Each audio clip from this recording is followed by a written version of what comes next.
அருள்வழிகாட்டிய அன்பகவானுடைய பெருங்கருணையினாலே இன்று பெரிய புராண விரிவுரை என்கிற ஞான பூஷையிலே மிக்குரு நாயனாருடைய சரித்திரம் பற்றி பேசுவதற்கு மேற்படுகிறது.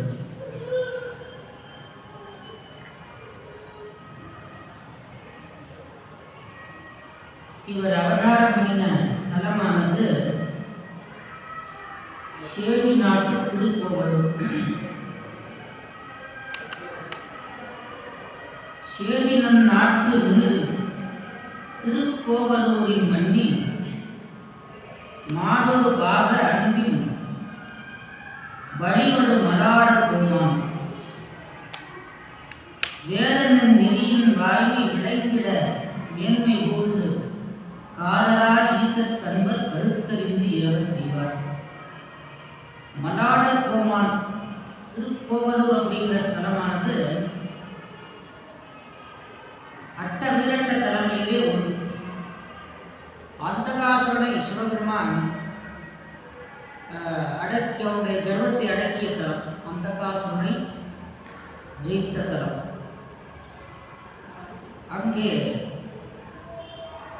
சிற்றரசராக இருந்தவர் சிற்றரசர். அப்ப தமிழ்நாட்டு அரசியலமைப்பு அப்ப இருந்த முறைப்படி பேரரசர்கள் சிற்றரசர்கள்.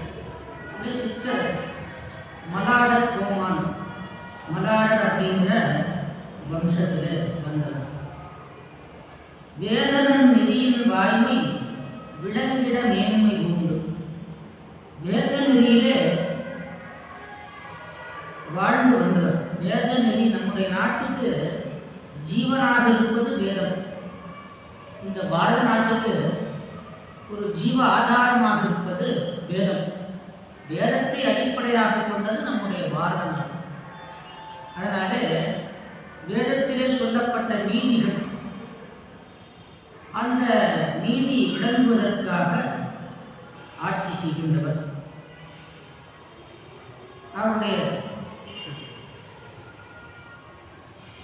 தன்மை என்ன, அவருடைய சிறப்புகள் என்ன அப்படிங்கிறது சொல்றார். காதலால் ஈசற்கு அன்பர் கருத்தறிந்து ஏவல் செய்வார். அடியார்களுக்கு என்ன வேணுமோ அவங்க குறிப்பறிந்து ஏவல் செய்வார். அவங்க மனசுல என்ன நினைச்சிருக்காங்களோ, ஒருத்தர் பசியா இருக்குதுன்னு வச்சுங்க, ஒரு அடியார் பசியா இருக்கு, பார்த்த உடனே அவங்க கேட்காமையே அவருக்கு வேண்டிய உணவை தயார் பண்ணி கொடுப்பார். இன்னொரு அடியார் வர்றார். அப்படி வர்றபோது அவர் கொஞ்சம் வறுமை சூழலா இருக்கு, உடனே உங்களுக்கு எவ்வளவு பணம் வேணும் அப்படின்னு கேட்டு கொடுப்பார். அந்த மாதிரி அடியாருடைய கருத்தறிந்து அடியாருடைய குறிப்பை உணர்ந்து அவர்களுக்கு தொண்டு செய்வார். அப்படிப்பட்ட ஒரு தன்மை. அதற்கு மேலே அவருடைய சிறப்பு என்ன என்றால், அரசியல் நெறியில் வந்த அறநெறி வடாமல் காத்து. இந்த நாட்டினுடைய அரசியல் மரபு என்னவோ அந்த மரபு குன்றாமல் அரசாட்சி செய்கின்றவர். வரைநெடும் தோளால் வென்று மாற்றலர் முறைகள் மாற்றி உரை திறம்பாத நீதி ஓங்கு நீர்மையின் உட்கார். மற்ற அரசர்களை எல்லாம் வென்று வெற்றி வாகை சூடியவர், நல்ல தன்மையில் நிற்பவர். திரை செய்தீர் சடையான் அன்பர் வேடமே சிந்தை செய்வார். அவர் மனசுல என்ன நினைச்சிட்டு இருக்காருன்னா, அடியோருடைய திருவேடத்தையே நினைத்துக் கொண்டிருப்பவர். அடியாருடைய திருவேடம் என்ன? திருநீறு ருத்ராட்சம் அணிந்திருக்கின்ற அந்த திருக்கோலத்தை நினைத்துக் கொண்டிருக்கிறார். இந்த அடியாருடைய வேடத்துக்கு திருவேடம் பேர். திருவேடம், திருங்கிற அடைமொழி.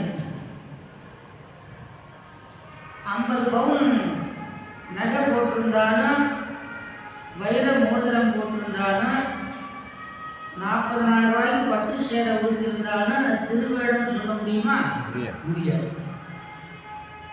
இல்ல, ராஜாதி ராஜன் மன்னர், ரத்தின கிரீடம், பீதாம்பர உடை, நவரத்ன மாலைகள், செங்கோர் சூடியிருக்கிற மன்னாடி மன்னன், அந்த வேடத்தை திருவேடம் சொல்ல முடியுமா? முடியாது. அது நிலையற்றது.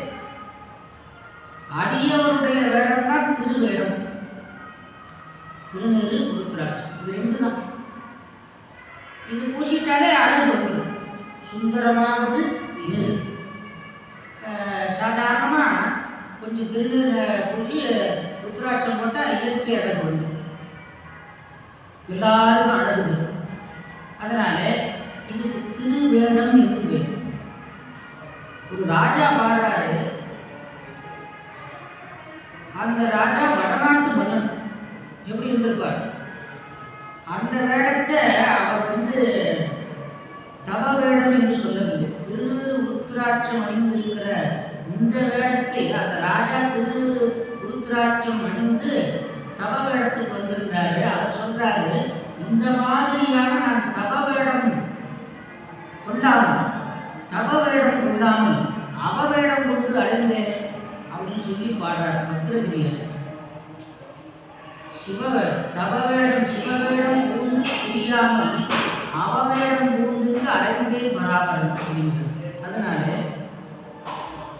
இதுக்கு தவவேடம், சிவவேடம், திருவேடம் இருக்குது. தவவேடம், சிவவேடம், திருவேடம். இந்த வேடத்துக்கு ரொம்ப முக்கியத்துவம். ஏனென்றால் வேடம் யார் சொன்னது? சிவபெருமானாலே தரப்பட்டது. விபூதி யாராலே கொடுக்கப்பட்டது என்றால் சிவபெருமானாலே கொடுக்கப்பட்டது. உலகத்தில் இருக்கிற எல்லா பொருள்களையும் படைத்தவன் பிரம்மா, சிருஷ்டி வல்லவர். ஆனால் விபூதி ருத்ராட்சத்தை தயார் பண்ணவர், உண்டாக்கியவர் சிவபெருமான். சிவபெருமானாரை படைக்கப்பட்ட பொருள் 3: விபூதி, ருத்ராட்சம், பஞ்சாட்சம். மற்றதெல்லாம் பிரம்மாண்ட கொடுத்து அவர் படைக்கிறார். இந்த 3 பொருளையும் சிவபெருமானாலே உண்டு பண்ணணும். திருநீறு சிவபிரசாதம். பிரம்மா படைத்த எல்லா பொருளும் அணிந்து சாம்பலாகும். விபூதி சாம்பலாகுமா? சாம்பல் அடிச்சா என்ன ஆகும்? சாம்பலாக. மற்ற பொருளை எரிச்சா சாம்பலாகும். சாம்பலை எரித்தால் அப்படியே தான் இருக்காது, ஒன்றும் ஆகாது, திரும்ப சாம்பலாக தான். அதனால நிலையாமையை காட்டுவது விபூதி, நிலையான உண்மையை காட்டுவது விபூதி. இது சிவசிருஷ்டி. ருத்ராட்சம் சிவபெருமானுடைய கண்ணிலிருந்து நேரடியாக வருது. பஞ்சாட்சரம் சிவபெருமானுடைய திருவாக்கிலிருந்து நேரடியாக வந்தது.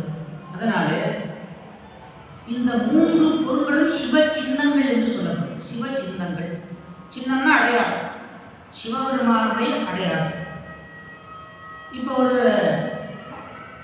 கட்சிக்கு அடையாளம் இருப்பது போல அந்த அடையாள பொருளை கண்டால் என்ன செய்கிறோம்? ஒரு மரியாதை. இப்போ சுதந்திர அடைந்த பிறகு நம்முடைய நாட்டு கொடி, தேசிய கொடி ஏற்றப்படுகிறது. கொடி சாதாரண ஒரு துணி தானே, அது எல்லாரும் சல்யூட் பண்ணுறாங்க, பெரிய பெரிய அதிகாரிகள். என்ன காரணம்? அது நம்முடைய நாட்டினுடைய சின்னம், அதுக்கு மரியாதை. அதுபோல இந்த விபூதியானது சிவபெருமானுடைய அடையாளம், சிவபெருமானுடைய சின்னம்.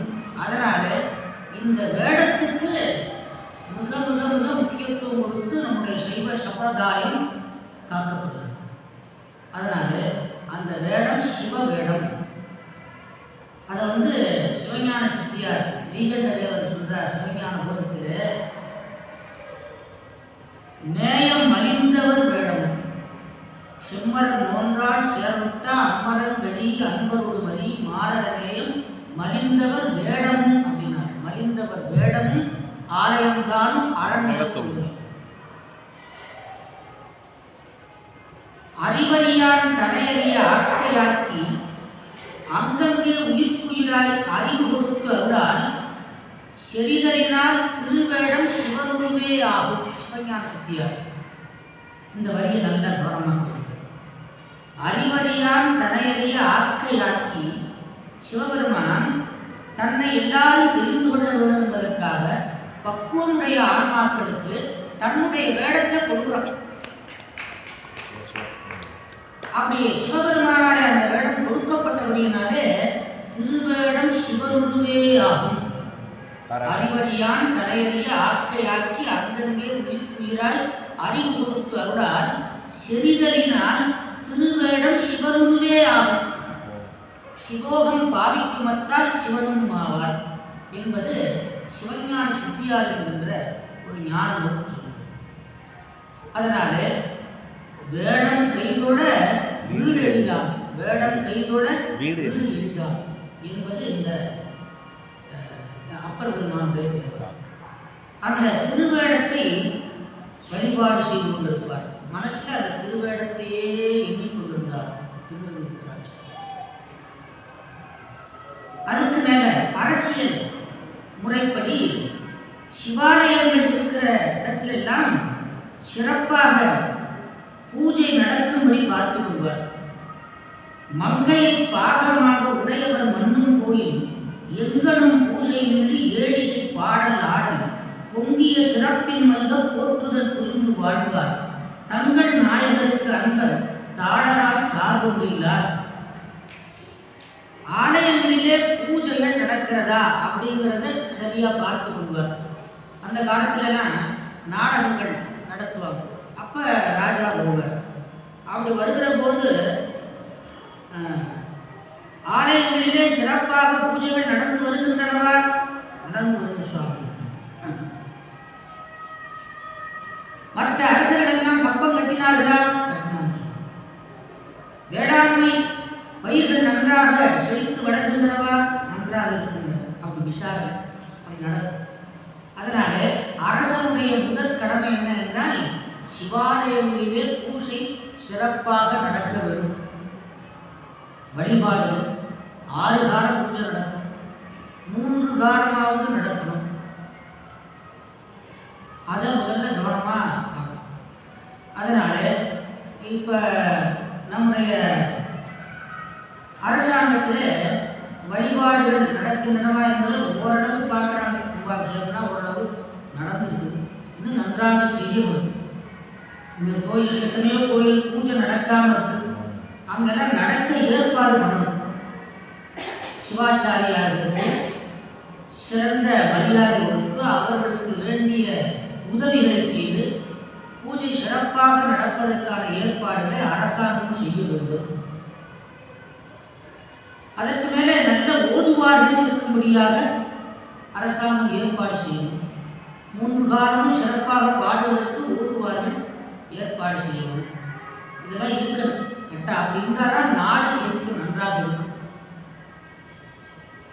அடுத்தது அதை திருமூலர் சொல்றார். முன்னவனார் கோயில் பூஜைகள் முட்டிலி மன்னருக்கு தீங்குடன். இந்த பூஜைகள் சரியா நடக்கலைன்னா யாருக்கு கெடுதலாம்? அரசனுக்கு கெடுதல், ஆட்சியாளர்களுக்கு கெடுதல். சிவாலயத்திலே பூஜை சிறப்பாக நடக்கவில்லையானால் அந்த எல்லைக்கு உட்பட்ட அதிகாரிகளுக்கு கெடுதல். அதனால முன்னவனார் கோயில் பூஜைகள் முட்டிலி மன்னருக்கு தீங்குடன் மாறி வளம் கொண்டு கண்ண கடவு முழுத்து காசினிக்கு எண்ணல் நந்தி எடுத்துரைத்தானே என்பது திருமந்திரம். திருமூலர் சொல்லுகின்ற ஒரு வாக்கியம். அதனால ஆலய பூஷை சிறப்பாக நடக்கும்படி பார்த்து கொண்டார். அதற்கு மேலே அடுத்தது அவருடைய குணம் ஈகை குணம். தேடிய மாடு வீடு செல்வமும் தில்லை மன்றும் ஆடிய பெருமான அன்பர்க்கு ஆவன ஆகும் என்று நாடிய மனத்தினோடு நாயன்மார் அடைந்த போது கூடிய மகிழ்ச்சி பொங்க குறைவர கொடுத்து வந்தார். செல்வம் நிறைய வச்சிருந்தது. அந்த செல்வத்தை எல்லாம் என்ன பண்ணினாரு? அடியார்களுக்கு தானம் கொடுப்பார். அடியார்களுக்கு வேண்டிய உதவிகளை செய்து அதனாலே புண்ணியத்தை நிறைய தேடிக்கொண்டார். அடியார்களுக்கு கொடுப்பதுதான் தனக்கு கொடுப்பதாக சேரும், மற்றதெல்லாம் தனக்கு வராது. அதனால தனக்கு ஒருவன் நல்லது செய்யணும்னா அந்த தான தர்மம் பண்ணணும். அதான் தனக்கு வேண்டிய பொருள். மற்றதெல்லாம் புறத்தியாருக்கு கொடுத்தணும். அதனால சிவனடியார்களுக்கு தான தர்மங்கள் நிறைய செய்தார்கள். தேடிய மாடுனா இவர் தேடி சம்பாதிச்சு செல்வம். அதற்கு மேலே மற்ற தன்னுடைய அதிகாரத்துக்கு உட்பட்ட செல்வங்கள். தேடிய மாடு நீண்டு செல்வம். தேடிய மாடு நீண்டுன்னா இவர் முயன்று சம்பாதித்த பொருள், இவரா சம்பாதிச்ச பொருள். செல்வம் இவருடைய பரம்பரையில் இருந்த இவர் இந்த அவங்க வீட்டுக்கு உண்டான செல்வம் இருக்கும் அல்லவா, அந்த மாதிரியான செல்வம். சிவன் அடியார்களுக்கு உரியன என்று சொல்லி அதெல்லாம் அடியார்கள் வந்தால் அள்ளி அள்ளி கொடுப்பார். அடியார்களுக்கு நாயன்மார் இருந்தது. இப்போ நமக்கு நாயன்மார்கள் இருந்தது. ஆனால் அந்த தன்மையில அவர்கள் இருந்து அது அவர்களுக்கு நிகர யாரும் கிடையாது. அடியார்களுக்கு நாயன்மார்கள் என்று நாடிய மனத்தினோடு நாயன்மார் அடைந்த போது கூடிய மகிழ்ச்சி பொங்கல். அப்படி அடியார்கள் வந்துட்டா மிகுந்த மகிழ்ச்சி. கூடிய மகிழ்ச்சி என்றால் நேற்று கொடுக்கிற போது 100% மகிழ்ச்சினா இன்னைக்கு கொடுக்கிற போது 200% மகிழ்ச்சி இருக்கும். அதான் கூடிய மகிழ்ச்சி. மகிழ்ச்சி பொங்கல்.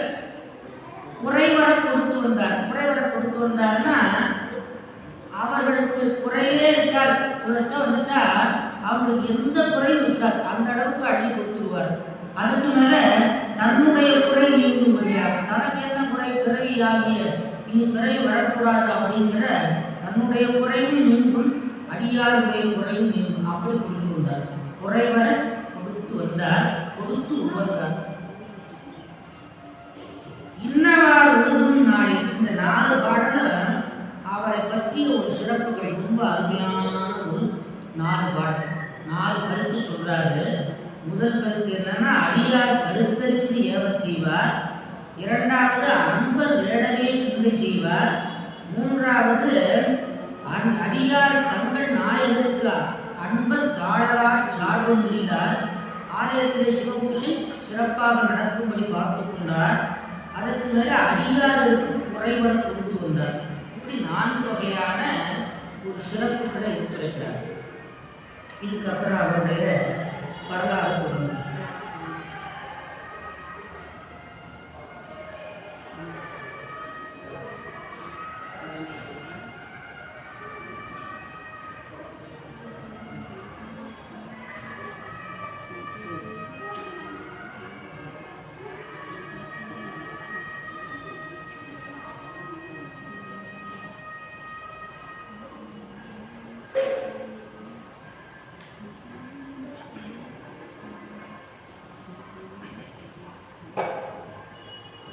இப்படி அவருடைய தன்மை.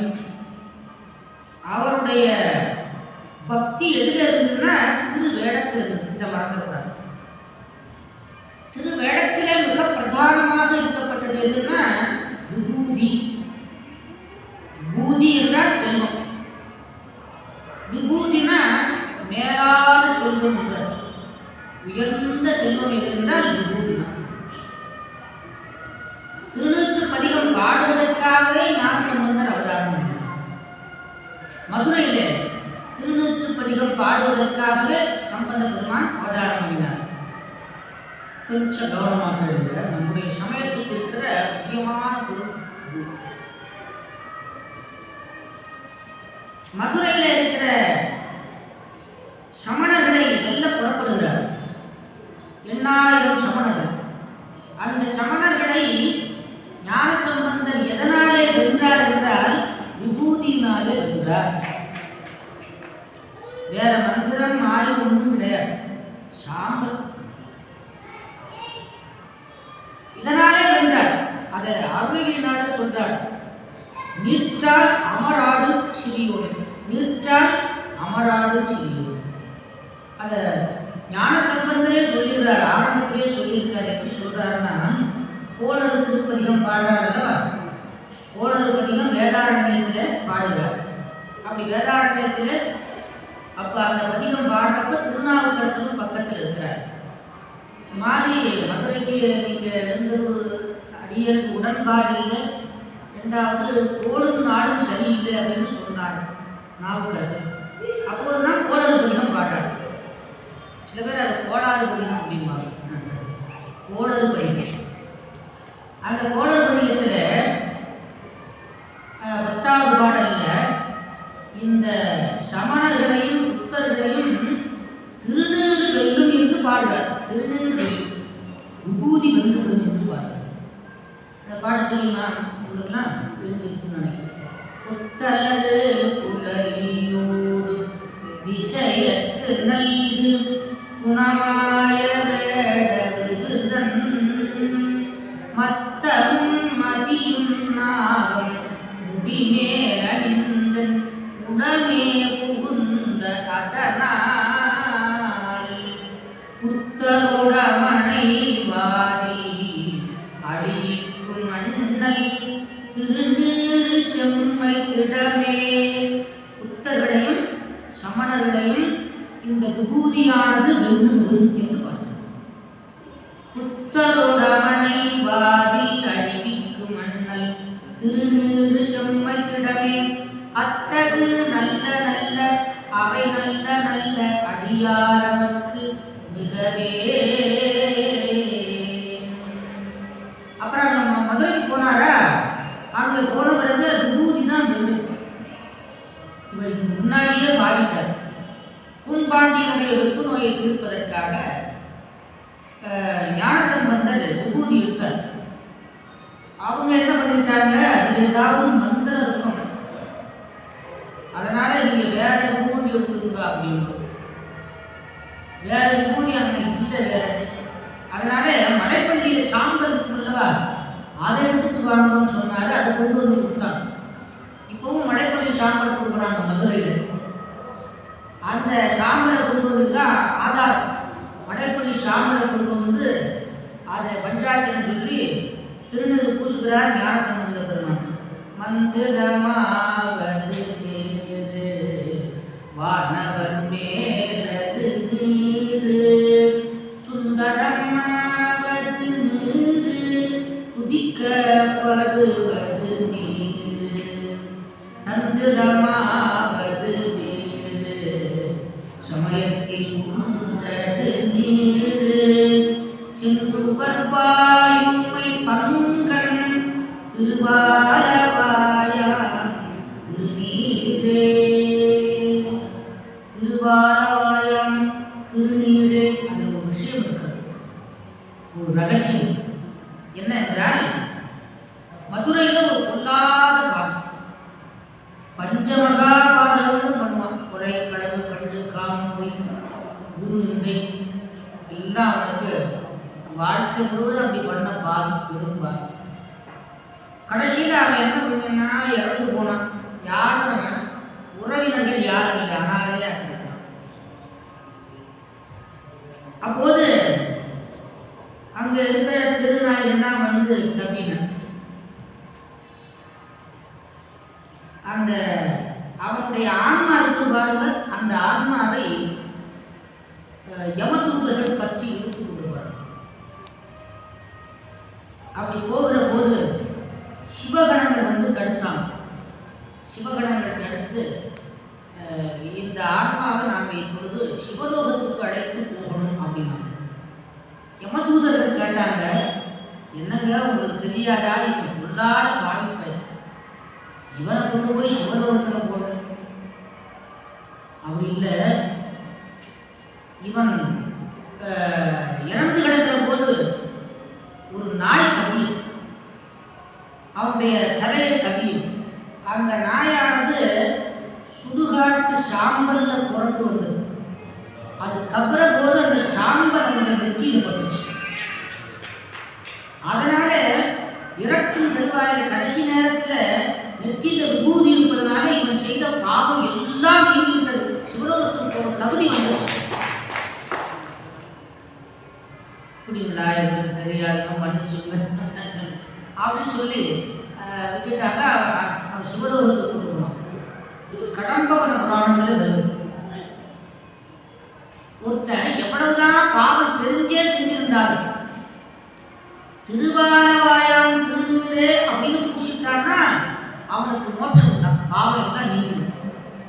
100 கோடி ஜென்மத்துல பாவம் தெரிஞ்சே செய்திருந்தாலும் 100 கோடி ஜென்மத்துல இது பாவம்னு தெரிஞ்சே செஞ்சிருந்தா கூட அந்த பாவம் நீங்குமா. திருவாலவாயாம் திருநீருன்னு பூசிட்டான்.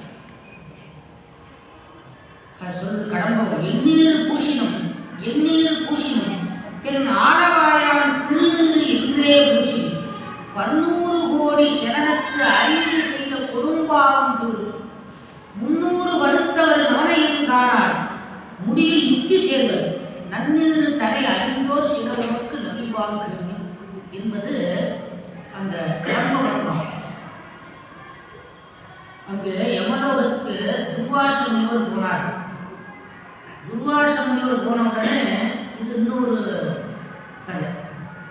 துர்வாச முனிவர் போன உடனே அங்கே அப்படியெல்லாம் சுற்றி பார்க்குறார். துர்வாசர் அப்படிங்கிற ஒரு பெரிய கட்டிக்கார் யமலோகம்.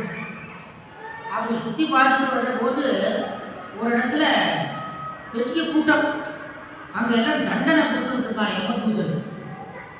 அவங்கன்னா ஓ அடறாங்க, ஐயோ விட்டுருங்க விட்டுருங்க, சாமி சாமி விட்டுருங்க அப்படின்னு கதறுகிறாரு. கொஞ்ச நேரத்தில் என்ன ஆச்சுன்னா அந்த நரக வேதனை அனுபவிச்சுட்டு இருந்த அந்த கூட்டம் திரு திரு திருன்னு தென்றல் காற்று வீச ஆரம்பிச்சிருச்சு. அந்த இடத்துல யமதூதர்களால் தண்டிக்க முடியல. அவங்கெல்லாம் அந்த தண்டனை பெற்று கொண்டிருந்தார்கள். அவங்கெல்லாம் ரொம்ப ஆனந்தமாக எந்த விதமான துன்பம் இல்லாமல் மகிழ்ச்சியாக விளையாட ஆரம்பிச்சுட்டாங்க. இந்த தூதர்கள்லாம் பார்த்து பயந்து போய் நேராக யமன்கிட்ட வந்து சொல்கிறாங்க, என்னால் அவங்களை தண்டிக்க முடியல, அங்கே அந்த ஆயுதங்கள்லாம் செல்ல மாட்டேங்குது, அவங்க ரொம்ப சுகமாயிட்டாங்க, சோலையாக மாறி போச்சு, தென்றல் வீசுது, ரொம்ப மகிழ்ச்சியாக இருக்கிறாங்க, என்னங்க பண்ணுறது என்ன புரியல அப்படின்னு. சரின்னு சொல்லி யமதர்மன் என்ன பண்ணா, அப்படியே பிரம்மாட்ட கேட்டான், விஷ்ணுகிட்ட கேட்டான், இன்னும் தெரியலப்பா, சிவபெருமான்கிட்ட கேட்டாதான் என்னுடைய ரகசியம் தெரியும் என்று சிவபெருமான்கிட்ட போய் எல்லாம் கேட்டாங்க. சுவாமி சொன்னாரு, அது ஒன்றும் இல்லைப்பா, நம்ம துர்வாசன் அங்கே வந்தானா? ஆமாம் சுவாமி வந்தாரு. அவன் போய் அப்படி அந்த நரகத்தை அப்படி பார்த்தாங்கப்பா. அப்படி பார்க்குற போது அவன் நெத்தியில் விபூதி பூசிருந்தான். காற்றில் பட்டு அந்த விபூதி துகள் அந்த பகுதியில் பட்டுச்சு நரகத்தில். அந்த விபூதி பட்ட உடனே அந்த சொர்க்கமாக மாறி போச்சுருந்தான். அப்படியா சமாச்சாரம்? இப்படின்னா நாங்கள் எப்படி அவங்களாம் தண்டனை கொடுக்குறது? நேரம் எவ்வளவு போய் அப்படி போர்டு போட்டாங்க, அந்த பக்கம் சிவனடியார்கள் வரக்கூடாது. அப்புறம் நரகத்தை கொஞ்சம் தூரம் தள்ளி வச்சுட்டாங்க, தண்ணி இடம். ஆகையினாலே விபூதி பூசப்பட்ட அந்த காற்று பட்ட உடனே நரகம் சொர்க்கமாக மாறியிருந்து தேவி மகாத்மியத்தை வரும். அதனால விபூதிக்கு அவ்வளவு பொல்லாத பாவி திருவாரவாயான் அந்த மயானத்து சாம்பல் பட்ட உடனே புனிதமாகிவிட்டான். அப்படிப்பட்ட அந்த விபூதியினுடைய பெருமையை ஞானசம்பந்தர் அந்த பதிகத்தில் வைக்கிறார். திரு ஆரவாயான் திருநீரேங்கிற அந்த சொல்ல அவர் பயன்படுத்த காரணம் அதிசூட்சம். தினந்தோறும் காலையிலே வந்து இந்த பதிகத்தை படித்து கொஞ்சம் திருநீர் பூசிட்டீங்கன்னா நீங்கள் கோவிலுக்கு போக வேண்டியதில்லை, தான தர்மம் பண்ண வேண்டியதில்லை, தபஜபங்கள் பண்ண வேண்டியதில்லை, புண்ணிய தீர்த்தங்களில் நீராட வேண்டியதில்லை, ஒன்றும் பண்ண வேண்டியதில்லை. அந்த பதிகம் திருநூற்று பதிகத்தை பாடி விபூதி பூசிட்டீங்கன்னா நீங்க தேவர்களுக்கு சமம். ஏற்பட்ட மகிமை பொருந்தியது விபூதி. அதை பாடினார். வேதத்தில் உள்ளது நேரு வெந்துய தீர்ப்பது நீரு போதம் தருவது நீரு உண்மதேற்பது நீரு போதத்தருவது நீரு உண்மையில் உள்ளது நீரு சீத புனல் வயல் சூழ்ந்த திருவாரவாயான் திருநீரே. வேதத்திலே சொல்லப்பட்டது விபூதி. எத்தனையோ கோடி காலமாக விபூதி நம்முடைய நாட்டிலே இந்த உலகத்திலே பூசப்பட்டு வருகிறது. அப்படி அந்த விபூதி பதிகத்தை பாடி அப்படி நிறைவு பண்ணினார். காய்ச்சல் இந்த பக்கம் இருந்த காய்ச்சல் இந்த பக்கம் வந்துருச்சு. இந்த பக்கம் சமணர்கள் வைத்தியம் பார்த்துட்டு இருக்காங்க. காய்ச்சல் வந்துட்டு அதிகமாகிடுச்சு. ஒரு பக்கம் திரு திரு திரு இருக்கு, ஒரு பக்கம் கொதிக்குது நெருப்பா. ராஜா பார்த்தான் பூம்பாண்டியன். ஐயோ, ஒரு பக்கம் தாமரை தடாகமா இருக்கு, ஒரு பக்கம் கொதிக்குது. எல்லாம் போகடாத பக்கம் சமணர்கள் அந்த பக்கம் கண்டு சுவாமி இந்த பக்கமா காய்ச்சலை தீர்த்து திரும்ப பதிகம் பாடினார். திருநூற்று பதிகத்தை 2 முறை பாடினார் ஞானசம்பந்தர். அதனால அந்த வெப்பு நோயை நீக்கினார். அந்த பாடலையே சொல்றார் பாருங்க. ஆற்றல் அடல்விடை ஏறும் ஆலவாயான் திருநீற்றை போற்றி புகழி நிலாவும் பூசுரன் ஞான சம்பந்தன் எல்லாம் அகச்சான்று ரெக்கார்ட் கல்வெட்டு எழுதின மாதிரி. போற்றி புகழி நிலாவும் பூசுரன் ஞான சம்பந்தன் தேற்றி தென்னன் உடலுற்ற தீப்பிணியாயின தீர சாற்றிய பாடவர் 10 வல்லவர் நல்லவர் தான். அப்பேற்பட்ட அதிசயத்தை விபூதியின் மூலமாக நிகழ்த்தி காட்டினார் ஞானசம்பந்தர் பெருமான். அதனாலே விபூதி பூசுவதனாலே நமக்கு எல்லா நன்மையும் கிடைக்கும். அப்பர் பெருமான் சொல்கிறார், நான் சிவாய நம என்று திருநீறு பூசினேன், அதனால எனக்கு சிவகதி கொடுத்து கேட்டார். நீ வயசாகி போச்சு, அப்படி ஒன்றும் அதிக தொண்டு பண்ணலையே, என்ன தொண்டு பண்ணியிருக்கிற அப்படின்னு கேட்டார் சிவபெருமான்.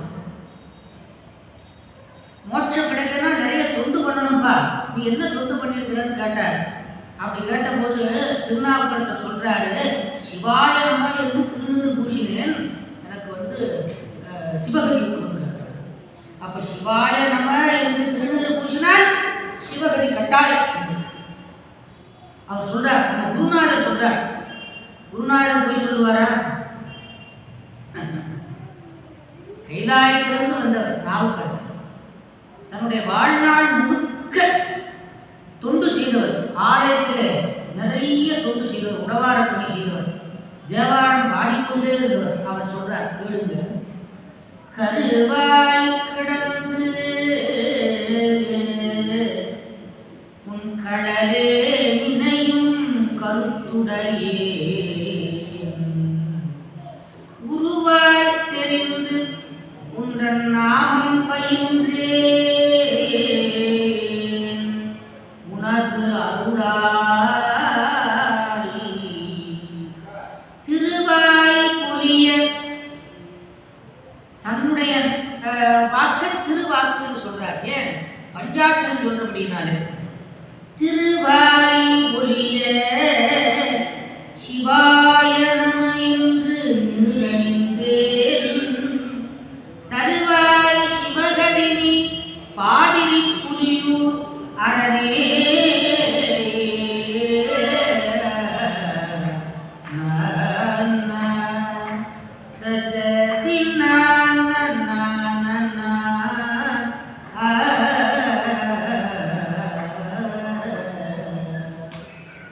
குருநாதருடைய வாக்கு.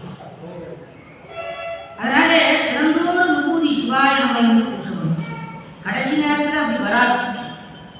கடைசி நேரத்தில் விபூதி பூசுவதற்கு பட்டினத்தார் ஒரு வரம் கேட்கிறாரு. கடைசி காலத்தில் எனக்கு நினைவு எப்படி இருக்குமோ தெரியாது சுவாமி, அதனால உங்ககிட்ட எனக்கு அந்த வரத்தை மறுக்காம என்ன வரம் என்றால், சிவாய நம என்று சொல்லி திருநீறு பூசணும் என்னுடைய ஆன்மா புரியும். அப்படி ஒரு வரம் கொடுக்கின்ற ஐயும் தொடர்ந்து விழியும் சரி அறிவு அடைந்து மெய்யும் பொய்யாகி விடுகின்ற போது ஒன்று வேண்டுவன் யார். இதுக்கு மெய்யின்னு பேரு. இது ஒரு காலத்துல பொய்யா. மெய்யும் பொய்யாகி விடுகின்ற போது ஒன்று வேண்டுவன் யார். செய்யும் திருவொற்றியூருடைய திருநீறு இட்டு கையும் தொடப் பண்ணி ஐந்தெழுத்து ஓதவும் கற்பியுமே.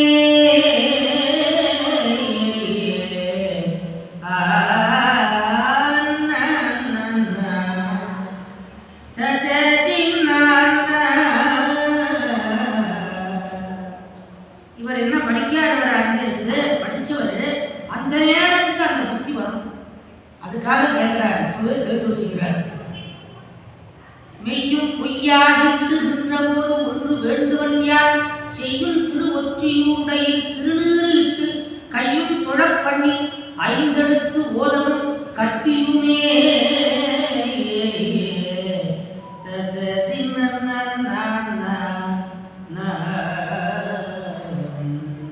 பெரிய கோடீஸ்வரன் பாடின பாட்டு. சாமியார் பாடினார், கோடீஸ்வரன் பதினெட்டார். ஆக அந்த விபூதி என்பது நமக்கு சிவபெருமானால் கொடுக்கப்பட்ட பெருஞ்சிவம். அந்த விபூதியிலே மிகுந்த பக்தி உடையவர் இந்த நாயனார். அந்த விபூதியிலே ரொம்ப பக்தி, அழுத்தமான பக்தி உடையவர். எப்படி பக்தி பண்றார் அப்படிங்கிறத இந்த வரலாறு கேட்கறதுக்கு பல ஜென்மங்கள்ல புண்ணியம் பண்ணியிருக்கணும். இவர் மிகுந்த படைபலம், வலிமை எல்லாம் உடையவராக இருந்தார். இவர் மேல ஒருத்தன் பொறாமை உள்ளவன் தான். அவன் பேர் என்னன்னா முத்தநாதன் என்று. அவன் இன்னவா ஒழுகும் நாளில் இகழ்திறம் புரிந்தோர் மன்னன் அன்னவர் தம்மை வெல்ல ஆசையால் அவர்களை கொண்டு பொன்னணி ஓடையானை ஒருவரை காடா மற்றும் பன்முறை இழந்து கொண்டு பரிவகப்பட்டு போனான். இப்படி இழந்த மாற்றான் நிகரினால் வெல்ல மாட்டான். இப்பொருள் வேந்தன் சீலம் அறிந்து வெண்ணில் சாத்தும் அப்பெரு வேடம் கொண்டே அத்திரம் வெல்வானாக, அற்றத்தை வெல்வானாக செப்பரு நிலைமையை திருக்கோவலூரில் சேர்வான். மெய்யலாம் நீறு பூசி வேணிகள் முடித்து கட்டி. அந்த பகைவனாயிருக்கிற முத்தநாதன் அவன் ஒரு சிற்றரசன். அவன் பலமுறை போருக்கு வந்து தோற்று போனான், அவமானப்பட்டு போனான், ஜெயிக்கவே முடியல. சரி, இவரை எப்படி நம்ம ஜெயிப்பது அப்படின்னு சொல்லி யோசனை பண்ணினான். நேரடியா சண்டைக்கு போனா ஆகாது, ஒரு சூசகமாக பஞ்சகமாக கொள்ள வேண்டும் என்று திட்டம் கட்டினான். என்ன திட்டம் என்றால், அவர் திருநீறு பூசினா திருநீரத்தின் மேல ரொம்ப பக்தி உள்ளவராச்சா, அப்ப அந்த வேடத்தின் மூலமாகவே போய் இவரை நம்ம வென்று விட வேண்டும் என்று எண்ணினான், திட்டம். மெய்யலாம் நீரு பூசி, உடம்பெல்லாம் திருநீர் பூசினான். புதுசா வேஷம் போட கொஞ்சம் கூடுதலா தினந்தோறும் ஒரு மாதிரி பூசுவாங்க. புதுசா ஒருத்தன் வேஷம் போட்டு வர்றாங்க, வேஷம் தனியா காட்டு. வேணிகள் முடித்து கட்டி சடையெல்லாம் அப்படி அழகா கட்டினான்.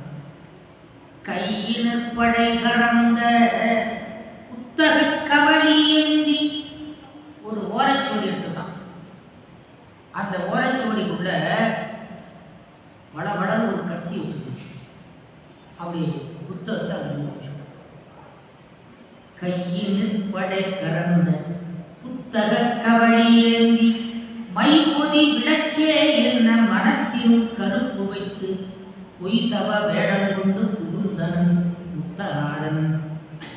விளக்கு பார்த்துருக்கு, விளக்கு தீபம், அந்த தீபம் பிரகாசமா இருக்கான், திரியில கருப்பு பார்த்துருக்கு, கருப்பு. அது மாதிரி வெளியிலையும் பல பல பல படிச்சு வேடம், மனசுக்குள்ள சேக்கலாருடைய உதாரணம். பொய்தவ வேடம் கொண்டு புகுந்தனன் முத்தநாதன், அவன் பேரு முத்தநாதன். அப்படி அந்த திருக்கோவலூருக்கு போயிட்டான். அவருடைய வாயிற்காவல், அந்த வாயிற்காவலிலே பல காவல் இருக்கும், முன்னாடி இருந்து போகிற வரைக்கும் காவல். எல்லாரும் யாரும் ஒன்றும் சொல்ல முடியல, தடுத்துட்டான். முக்கியமான வேலை ராஜாவை பார்க்கணும்னு சொன்ன உடனே இந்த முன்னாடி இருக்கிற காவலர்கள்லாம் எப்படியும் விட்டுட்டாங்க. இப்போ போகிற வேகம், அந்த விபூதியினுடைய தோற்றம் இதெல்லாம் பார்த்து மற்றவங்கெல்லாம் விட்டுட்டாங்க, பேசாமல் விட்டுட்டாங்க. உள்ளே போயிட்டான். பக்கத்தில் ராஜாவுக்கு பக்கத்தில் ஒரு மெய்க்காப்பாளன் இருக்கான்ல, அவன் மட்டும் தடுத்தான். அவன் பேர் தத்தன் இருந்தது. தத்தன், இந்த பேரை ஞாபகம், தத்தன். அவன் என்ன பண்ணிட்டான், இல்லைங்க ராஜா மன்னர் பெருமான் எப்படி நிலைமையில இருக்காருன்னு தெரிஞ்சுக்கிட்டு உங்களுக்கு சொல்கிறேன் அப்படின்னா. அவன் சொன்னா, சும்மா இல்லையா, உங்கள் ராஜாவுக்கு அவர் முக்கியமான வேலை சொல்ல போகிற, முக்கியமான ஒரு பாடம் சொல்லணும், ஏன்னா தடுக்கிற, சும்மா இல்லையா, அதுக்கு உள்ள போயிட்டான். அப்படி போன உடனே சரின்னு விட்டுட்டான். ஆனால் என் கண்ணு மாத்திரம் அங்கே இருக்கு. யாரு, இந்த தத்தன் அப்படியே ஒரு பார்வையோடு கவனமாக இருக்கிறான். உள்ளே போனான். உள்ளே போன உடனே அந்த பக்கத்தில் அந்த ராஜா ராணி பக்கத்தில் உட்காந்துருந்தாங்க. அவங்க எழுந்தாங்க. எழுந்த உடனே ரெண்டு பேரும் வணங்கினாங்க. கண்டு சென்று அடையும் போது கதுவனை இழிந்து தேவி மண்டலர் மாலையானை எழுப்பிட உணர்ந்து மன்னன். ராஜா லேசாக அப்படி பள்ளி கொண்டிருக்கிறார். லேசாக தூங்க இந்த அம்மா அப்படி வந்துட்டு இருக்காங்க. உடனே அவங்க ராணி எழுந்து கணவனாரை எழுப்பினார். அண்டர் நாயகனார் கொண்டாராம் என குதித்த செங்கை கொண்டெழுந்து எதிரே சென்று கொள்கையும் வணங்கினது. உடனே நாயனார் எதிர் சென்று கை கூப்பி வணங்கினார். வரவேண்டும் வரவேண்டும், அடியேன் செய்ய புண்ணியம் அப்படின்னு வரவேற்றார். ஆனால் வந்தது யாருன்னு இருக்கு நல்லா தெரியும், வர்றது யாரு அப்படின்னு நல்லா தெரியும். கும்பிட்டார். மங்களம் பெருக மற்ற என் வாழ்வு வந்து அடைந்ததென்ன, இங்கெழுந்து அருளப்பெற்றது என்பதோ என் மங்களம் பெருக மற்ற வாழ்வு வந்து அடைந்ததென்ன. சேக்கிழார் சொல்றாரு, நாயனார் எப்படி வரவேற்றாரா, மங்களம் பெருக, எனக்கு மங்களம் உண்டாகும்படியாக, மற்ற என் வாழ்வு வந்து அடைந்ததென்ன, என்னுடைய வாழ்க்கையே வந்துவிட்டது அப்படின்னாரு. இந்த வாழ்வு வந்து அடைந்தது. அதிலேயே இன்னொரு அர்த்தம் வைக்கிறார் சேக்கிழார், என் வாழ்வு வந்து அடைந்தது. அடைந்ததுன்னா வந்ததுன்னு அர்த்தம். அடைந்தது மேட்டூர் தண்ணீர் ஆனது, திருச்சிராப்பள்ளி அணைக்கட்டை அணைந்தது அப்படின்னா வந்ததுன்னு அர்த்தம். அதுக்கே இன்னொரு பொருள் அடைந்ததுன்னு, விளக்கு அடைந்தது. சேக்கிழாருடைய ஒரு ஆழமான கவிநுட்பம். நல்லா கவனமாக கேளுங்கம்மா. ரொம்ப ஒரு 10 நிமிஷம் கூட எடுத்துக்கிறேன், கவனமாக. அப்படி சொன்னார். இங்கெழுந்து அகப்பெற்றது இருப்பதோ அப்படின்னு சொல்லி வரவேற்றார். அப்படி சொன்ன உடனே அவன் சொல்றான், உங்கள் நாயகனார் முன்ன உரைத்த ஆகம நூல் மண்மேல் எங்கு இல்லாதது ஒன்று கொடு வந்தேன் இயம்ப என்றார். உங்க சாமி சொன்ன, எப்படி சொல்லணும், நம்ம சுவாமி சொன்னதுன்னு தானே சொல்லணும். அவன் எப்படி சொல்றான், உங்க சாமி சொன்னது, புதுசா வேடம் போட்டுருக்கான், வாயில வரல. உங்க சாமி சொன்ன ஆகமம் இந்த உலகத்திலே இல்லாத புதுசு. இந்த ஆகமம் எங்கேயாவது இருக்குமா? இருக்காது. அதனால உலகத்திலே இல்லாத ஒரு ஆகமம் கொண்டு வந்துருக்கேன், அதை பக்குவமா நீ கேளு அப்படின்னா அந்த ராஜா. தம்பி கொஞ்சம் அமைதியா இருக்கா, அப்புறம் கொஞ்ச நேரம் சொல்லிக்கலாம். விபூதியா சரி. பேரனுக்கு இதன் மேல் உண்டோ, இதுக்கு மேல எனக்கு என்ன இருக்கிறது என்று சொல்லி வழங்கினார். சொல்லுங்க அப்படின்னு. அப்படி சொன்ன உடனே அவன் சொன்னான், இந்த ஆகமமானது உயர்ந்தது, எங்கு இல்லாத ஒரு ஆகமம், இதை ரகசியமாக கேட்க வேண்டியது. அதனால தேவியார் இங்கே பக்கத்தில் இருக்க வேண்டாம், அந்த புறத்துக்கு போகட்டும். அவ வழங்கி உடனே அந்த புறத்துக்கு போயிட்டான். பறிவுடன் விரைய அந்த புறத்திலே போகையில் தருதவ வேடத்தானை தவிசின் மேல் நிறுத்தி தாமும் இருநிலத்து இருந்து போற்றி இனியரும் செய்யும் என்றார். அப்போது அவனை ஒரு நல்ல ஆசனத்திலே அமரச் செய்து இவர் கீழே பணிந்து அமர்ந்து கொண்டார். எப்படி பாருங்கள், வந்தது பகைவன் என்றும் தெரியும், அவன் தன்னை கொல்வதற்காக வந்திருக்கிறான் என்பதும் நல்லா தெரியும். இருந்தாலும் அவன் அணிந்திருக்கின்ற அந்த வேடத்திற்காக, விபூதி உருத்திராட்சம் சடாபுடி என்ற சிவ வேடத்திற்காக இவர் என்ன பண்ணுகிறார், அவனுக்கு பக்கத்தில் கீழே அமர்ந்து நீங்க இந்த ஆபத்தை சொல்லுங்க அப்படின்னு சொல்லி வணங்கி இருக்கிறார், பணிந்து நிற்கிறார். அப்படி இருக்கிற போது அவன் மனசுல அந்த வஞ்சகத்தோடு அந்த புத்தகத்தை அடுப்பது போல அப்படி ஏற்று சோடிய மெல்ல எடுக்கிறான். அப்படி எடுத்து கைத்தலத்தில் இருந்த வஞ்ச கவலிகை மணிமேல் வைத்து புத்தக அனுப்பான் போன்று புரிந்தவர் வணங்கும் போதில் பத்திரம் வாங்கி தாக்கும் நினைத்த பரிசை செய்தான். கத்தி எடுத்தான், அவன் மனசுல என்ன நினைத்தானோ அதை செய்து முடித்துட்டான். புத்தகத்தை புரட்டுற மாதிரி வஞ்சகமாக தான் நினைத்து வந்த செயலை முடித்து விட்டான். இந்த இடம் எப்படி இருக்கும் பாரு. அந்த இடத்துல சேக்கிழார் என்ன சொல்றார், கத்தியால குத்தினான் என்று எப்படி சொல்றது நியாயம்? இவன் மனசுல என்ன நினைச்சானோ அதை செய்து விட்டான் என்று சேக்கிழார் சொன்னதிலிருந்து இவருடைய கவியினுடைய ஆற்றல், சேக்கிழாருக்கு எப்படி இந்த ஞானம் வந்தது? நடராஜ பெருமானுடைய கிருபை. சொல்ல முடியுமா? இப்படி யாரும் சொல்லியிருக்காங்க? சேக்கிழார் அவ்வளவு பரிபக்குவமா சொல்றார். இந்த இடத்தை அப்படியே துடிக்கிறார், ரத்தம் கொட்டுது. பார்த்து கொண்டே இருந்த தத்தன் வாய் காப்பாளன் பாய்ந்து வந்தான். அடே, என்ன பண்ணிட்ட? மறைத்தவன் புகுந்த போதே மனம் வந்து வைத்த தத்தன் இறைப்பொழுதின்கள் கூடி வாடினால் எதிர்ப்பான். நீண்ட வாடை எடுத்து வந்தான். அவன் வந்த போது கீழே கிடக்கிற அந்த விபூர் நாயனார் என்ன பண்றாரு, தத்தா தத்தா நமர் வந்திருக்கிறவர் நம்முடைய சொந்தக்காரர். நமர் என்றால் சொந்தக்காரர், நமர் சொந்த, நமர் தமர் எல்லாம் சொந்த உறவு. வந்திருக்கிறவர் நம்முடைய உறவினர், ஒன்றும் பண்ணிட்டார் அப்படின்னு தடுத்தார். நிறைத்த செங்குருதி சோர வீழ்கின்றார். நீண்ட கையால் தரைப்படு அளவில் தத்தா நமர் என தடுத்து வீழ்ந்தார். வேதனை எய்தி வீழ்ந்த வேந்தரால் விளக்கப்பட்ட தாரனான் தத்தந்தாலும் தலையினால் வணங்கி தாண்டி யாதனால் செய்கிறேன் என்ன எவ்விரான் அடியார் போக மீதிடை விளக்காவண்ணம் கொண்டு போய் விடுவி என்றார். அப்படி சொன்ன உடனே அவனுக்கு ஒன்றும் ஓடல. தன் கண்ணாலே இப்படி நடக்குது. உலகம் என்ன சொல்லும்? இவ்வளவு நாள் மெய்க்காப்பாளனாக இருந்து நான் என்ன என்று கதறினான். பெருமாறே, நான் என்ன பண்ணட்டும்னு கேட்டான். அவர் பத்திரமா எந்த விதமான இடையூறு இல்லாமல் கொண்டு போய் எல்லை வரையும் பாதுகாப்பா விட்டுட்டு வாங்க அப்படின்னாரு.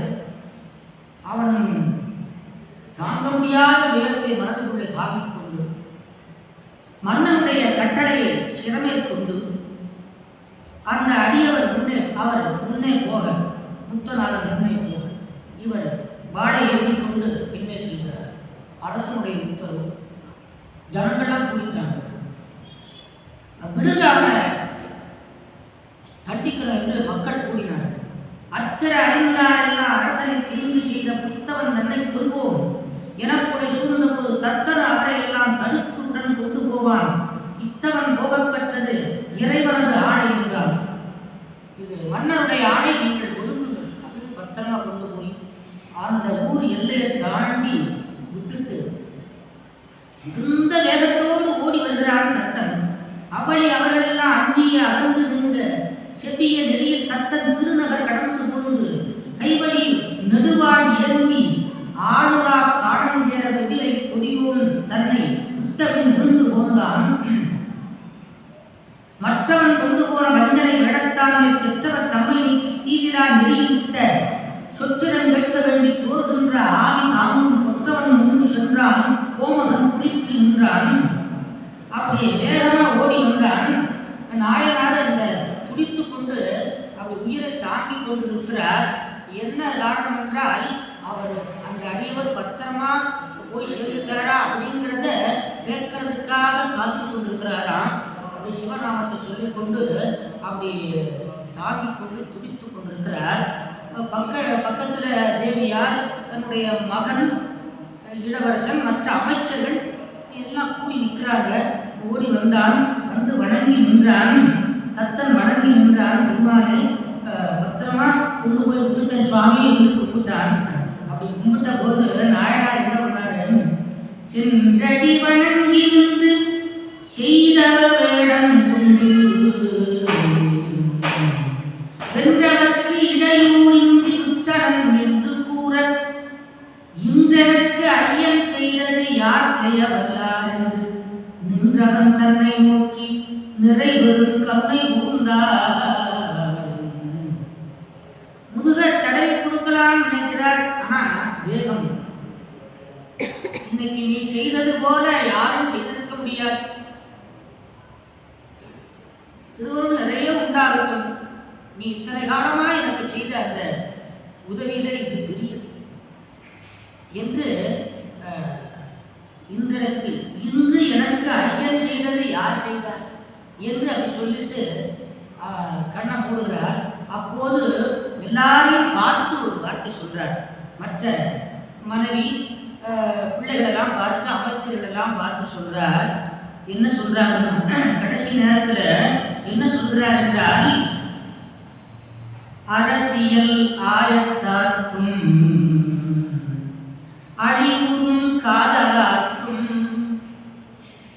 விரவிய செய்கை தன்னை விளங்குவார் விதியினாலே பரவிய திருநீற்று அன்பு பாதுகாத்து நிற்பீரென்று புறவலர் மன்றுடாடும் பூங்கடல் சிந்தை செய்தாரே. அன்பர்களே, இது எனக்கு நடந்தது விதியினாலே நடந்தது. அதனாலே நீங்கள் விபூதியினாலே, விபூதியின் மேலே இருக்கிற பக்தியை விட்டு விடாதீர்கள்.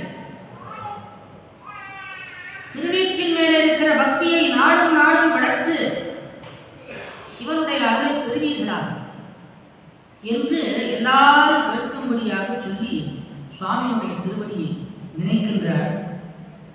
பரவிய திருநீற்று அன்பு பாதுகாத்து நிற்பீர் என்று எத்தனை பெரிய வைராக்கியம் இருந்தால் இந்த அளவுக்கு கொள்கையிலே உறுதியாக இருக்க முடியும். விபூதியிலே ஆழமான பக்தி, தான் எடுத்துக்கொண்ட அந்த கொள்கையில் கடைசி நேரத்தில் பகைவன் என்று தெரிந்தும் தன்னை கொள்கிறான் என்று தெரிந்தும் கொன்ற பிறகும் கூட விபூதியில் இருக்கிற பக்தியை விட்டு விடாதீர்கள் என்று சொல்லுகிற அந்த வைராக்கிய பக்தி. அதனால்தான் சுந்தரமூர்த்தி சுவாமிகளை சொல்ற போது வெல்லுமா மிக வல்ல மெய்ப்பொருளுக்கடியேன் அப்படின்னு பாடார். வெல்லுமா மிக வல்ல, யாராலும் பெற முடியாத வெற்றி உடைய, யாராலும் பெற முடியாத வெற்றி உடைய. இந்த இடத்துல நாயனார் வென்றாரா தோற்றாரா? வென்றார். வெல்லுமா மிக வல்ல மெய்ப்பொருளுக்கடியேன் என்று அவர் பாடுகிறார். பரவிய திருநீற்று அன்பு பாதுகாத்து வைப்பீர் என்று புறவரர் மன்றுடாடும் பூங்கடல் சிந்தை செய்தார். அப்போது சிவபெருமான் ரிஷபவாகனத்திலே அம்பாவுடன் காட்சி தந்தார்.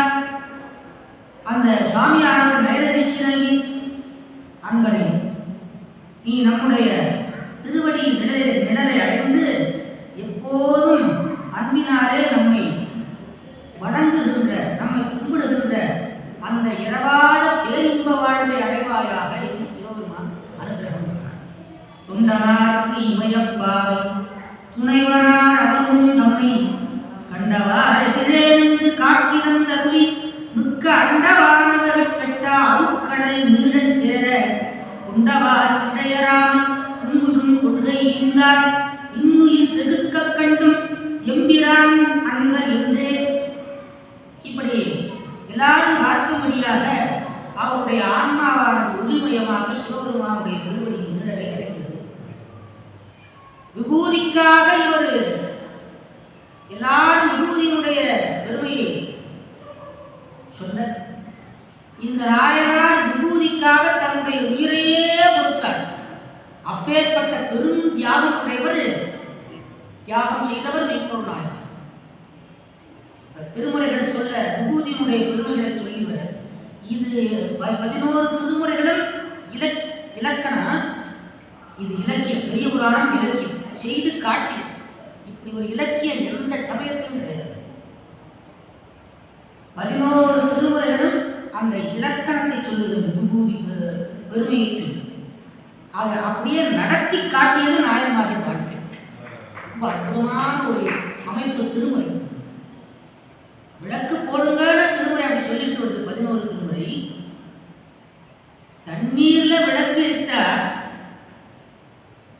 விளக்கு எரிப்பதற்காக தன்னுடைய கூந்தல் தலை சடாமுடி அழிந்தார் அப்படின்னு சொல்லி அதை வாழ்க்கையாக இலக்கியமாக எடுத்து காட்டுவது பெரிய புராணம். செய்து காட்டுவது, சொல்வது செய்து காட்டி பேர்பட்டது பெரிய புராணம். அதனால இன்னுயிர் செதுக்க கண்டும் எம்பிரான் அன்பர் என்று நன்னறி காத்த சேதிநாதனார் பெருமை தண்ணி இன்னுரை செய்தேனாக. இந்த சேதி நாட்டு வேந்தராயிருக்கிற மெய்ப்பொருள் நாயனாருடைய வரலாற்றில் நான் என்ன சொல்லிவிட்டேன் அப்படிங்கிறார் சேர்க்கிறார். அவருடைய பெருமையை சொல்ல முடியுமா? நான் என்ன சொல்லிவிட்டேன் அப்படின்னு சொல்லி சேர்க்கிறார். தன்னடக்கமாக சொல்றார்.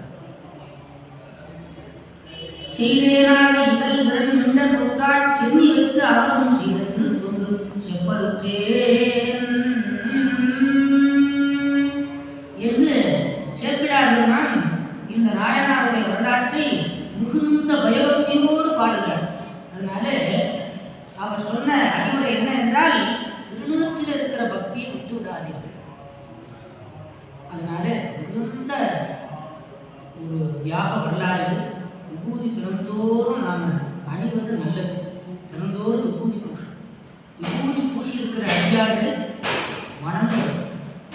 விபூதிக்கு மேல உயர்ந்த பொருள் சிவசாரூபம், சக்தியினுடைய வடிவம் தான் விபூதி. அம்பாள் தான் விபூதியாக இருக்கிறார்.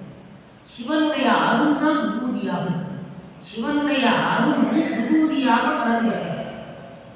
எந்த நெற்றியில விபூதி இருக்கிறதோ அங்கே சிவபெருமான் ஆனந்த தாண்டவம் புரிகிறார். அதை பற்றி இன்னும் நிறைய செய்தி இருக்குது. அதனால கொஞ்சம் கொஞ்சமாக அதெல்லாம் தெரிந்து கொள்வோம். விபூதியினுடைய பெருமைகளை இன்னும் நிறைய பேசணும். ஒரு வருஷம் தொடர்ந்து பேசலாம் விபூதியினுடைய பெருமை.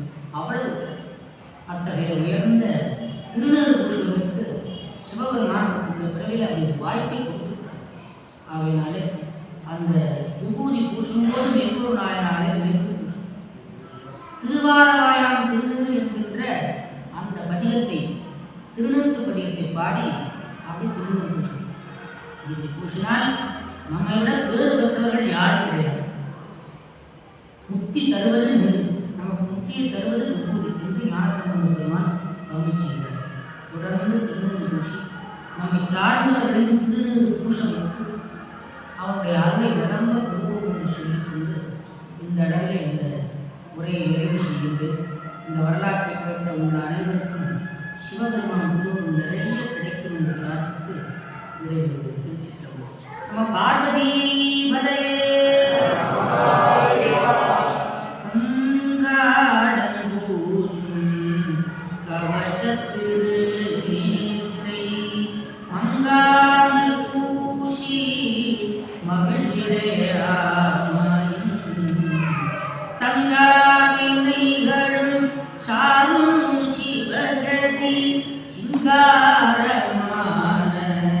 திருவடி சேவரே புவியதனில் பிரபுவான புகழியில் புத்தகர் போலே அமுதகவி துடைபாட அடிமை தனக்கு அருள்வாயே சமரிலது தசுமாட தனியையில் விட்டறிவோரே நம சிவய பொருவோரே ரசிதகிரி பெருமாளே வான்முகில் படாதீக மலிபடம் சிறக்க வண்ணன் போரும் முறை அரசு செய்த குறைவிலாத உயிர்கள் வாழ்கள் நான் மறையறங்கள் போங்க ரற்றபம் வேள்வி வந்த மேன்மைகள் சைவ நீதி விளங்குக உலகம் எல்லாம்